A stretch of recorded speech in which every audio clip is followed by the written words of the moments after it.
Olá, meu nome é Vinícius Melo, faço parte da equipe de conteúdo e hoje eu vou falar para vocês sobre o procedimento comum em 5 minutos.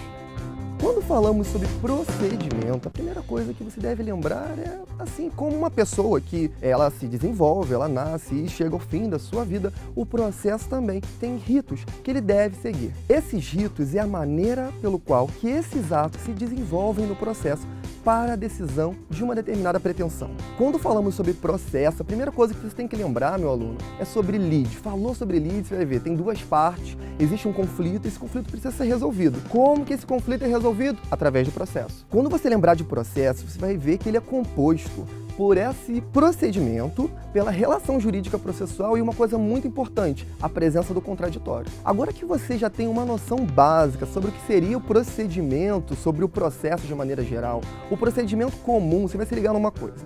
Sempre que você encontrar algo no Código de Processo Civil que fale sobre procedimento em que não traz uma especificidade maior, vai ser aplicado como regra geral o procedimento comum. Agora se liga numa coisa, o procedimento comum ele é composto por 4 fases. A fase postulatória, a fase saneatória, a fase instrutória e a fase decisória. A fase postulatória é a fase inicial do processo. Aqui vai ser apresentada a causa de pedir. Nesse momento, você vai conseguir levantar as causas iniciais, vai obter a resposta do réu.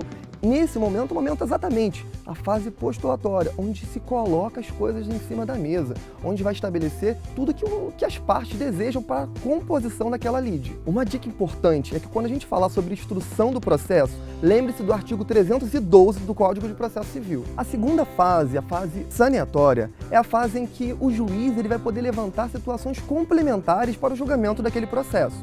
Em alguns momentos, o processo ele pode se encerrar aqui mesmo, com resolução ou sem resolução de mérito. Quanto a esse assunto, lembre-se do artigo 485 e 487 do Código de Processo Civil. A fase instrutória vai ser um momento para o levantamento de provas orais ou provas periciais. Nesse exato momento, gente, você deve estar se perguntando quando que acaba essa fase? Olha, a dica certeira para isso são as alegações finais do processo. No final dessa fase, o juiz ele vai perguntar se existem para cada uma das partes algo que deve ser alegado nessa reta final do processo. Então se liga, a fase decisória, como o próprio nome já diz, é um momento de decisão do processo. Aqui, a sentença vai ser proferida pelo juiz. Essa sentença pode ser proferida pelo juiz em 2 situações: após o encerramento da fase de instrução ou no prazo de 30 dias, conforme o artigo 366 do Código de Processo Civil. Então, pessoal, quando falarmos sobre procedimento comum, lembra de uma coisa, quando o Código de Processo Civil não dispor em contrário, será esse o procedimento aplicável. E lembra o seguinte, lembra de processo, que é a questão em relação processual e que vai ser composta por uma lide. Precisa de um juiz, né? Uma relação jurisdicional, afinal estamos falando de processo. E para que você não esqueça, você deve lembrar as 4 fases que compõem o procedimento comum. A fase postulatória, a fase saneatória, a fase instrutória e a fase decisória. Então é isso, pessoal. Essa foi a nossa dica sobre procedimento comum em 5 minutos. Se você gostou desse vídeo, quer conhecer um pouco mais do nosso curso, acesse aqui na descrição do vídeo, tem um código promocional especial para você. Tchau, tchau!